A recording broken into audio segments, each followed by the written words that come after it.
Good morning. Good morning. So like what Pastor Burmy said, this is my first time to give a testimony, so bear with me. Okay.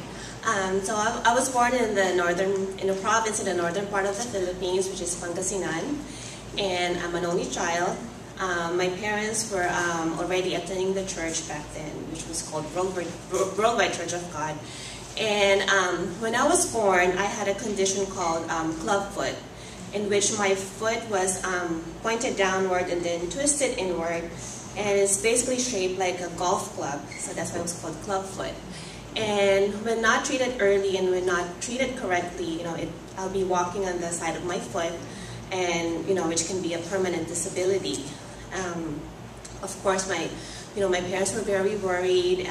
They had asked the members of the church to pray for me, and also for God to provide means to pay for my treatment, because at that time, it was only my father who was working.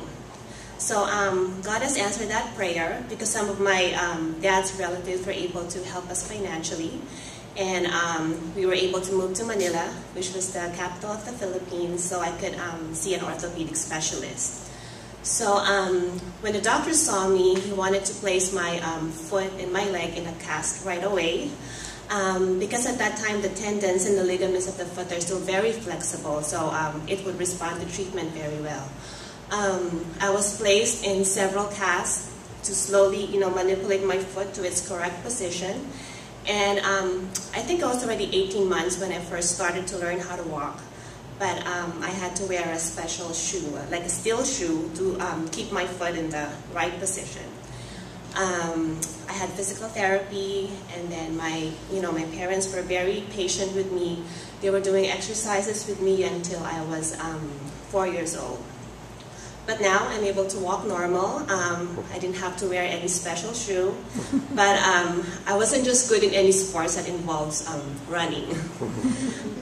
So having experienced God's healing and having gone through that whole experience, although I can't remember everything, my parents always tell me, and I would look at the pictures. I think it inspired and motivated me to work in the healthcare field.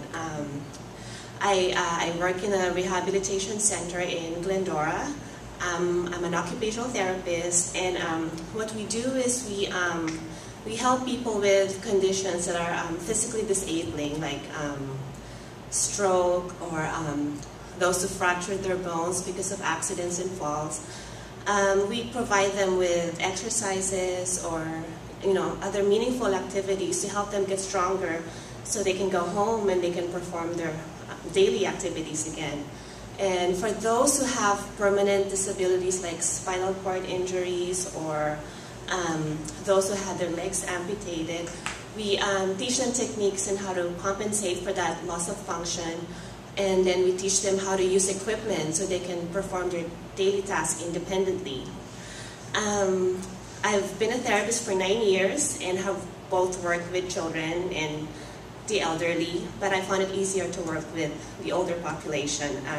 I've been working at this nursing home and rehab center for the past 8 years.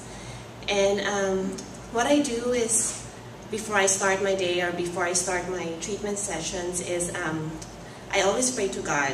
I always pray for patience, because not everybody that I work with is motivated to get better. Some of them are depressed or angry at the situation they're at, and making it difficult for me to work with them. But what I always think, and also what I tell the students that I trained before, is when we provide care for patients like these, we think of them as our loved ones or our family members. We want to treat them with respect, with kindness. We want to make the recovery a wonderful experience. So, I love my job and I love what I'm doing. There is a sense of joy in, seeing people get better, or helping them cope with their disability, and, seeing them back in the community and doing the things that, they loved doing before. And also, I think it is a perfect opportunity for me to, to share and show God's love to them. Thank you.